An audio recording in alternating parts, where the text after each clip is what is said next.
And this is usually my setup here on the Canon XC10 with the Rode Video Mic Pro.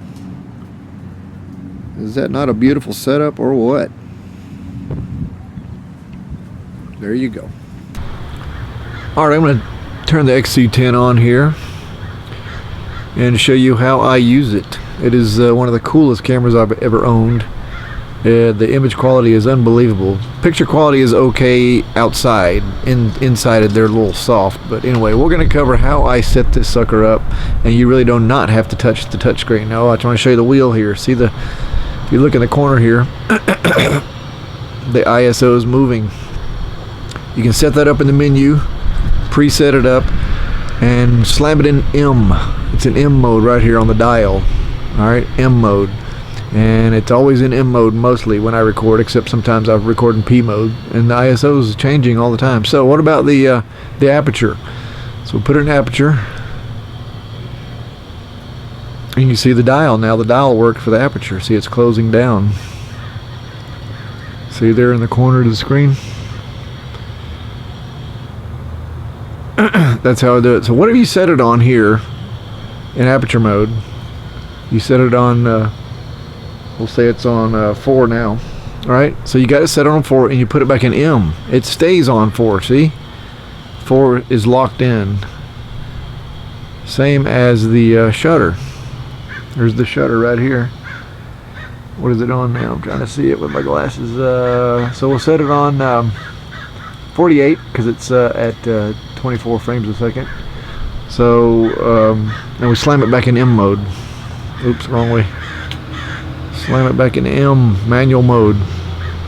So it stays locked in there, as you see. See, it's locked in there. I never touch the touchscreen, and I can always have access to ISO. See?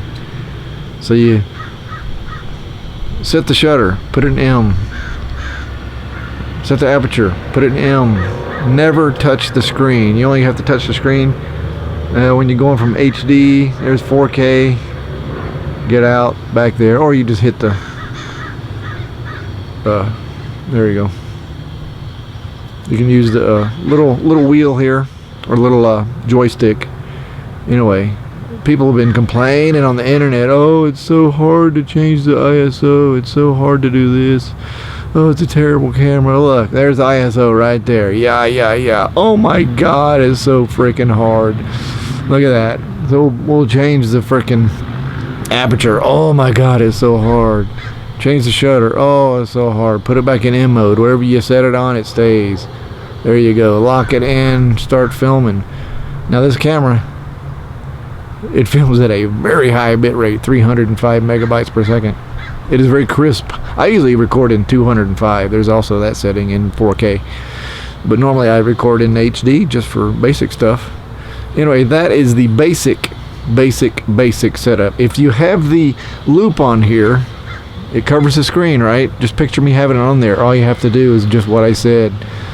Set it, put it back in M mode. You are ready to rock. If you don't want to touch anything, put it in P. Program mode is really good. Of course, you know, the aperture moves when you zoom in.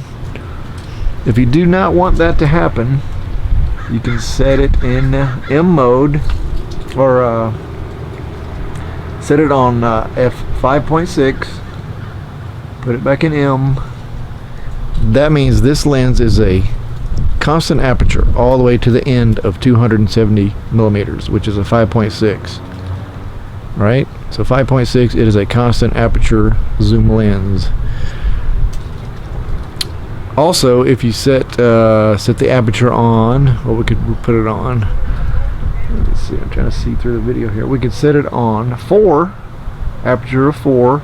And you can zoom in up to about 75 millimeters, and it stays constant aperture from 24 to 70. Then it'll go to 4.4. So there you go. That is the basic how you set this thing up. I mean, how simple is that for some seriously good quality video? That is basic. This is a run and gun super machine, man. The lens is fantastic. The sensor is better than the Blackmagic Super 16 sensor. You know, you can't really compare it to a full frame because this is not a full frame sensor, but the images it gets out of there are comparable. When you film in 4K at 305 megabits per second, or you could record on an external recorder at 880 megabits per second in 4K. I mean, that is a whopping amount of material, data coming through. So ignore all the people that complain about this thing. They didn't know what they were doing, but I know what I'm doing with this thing. And it is very simple. It's the simplest running gun menu out there. Don't even have to touch the screen. See, I'm just changing everything with the wheel. Don't have to touch the screen at all. But if you want to, it is a full touch screen.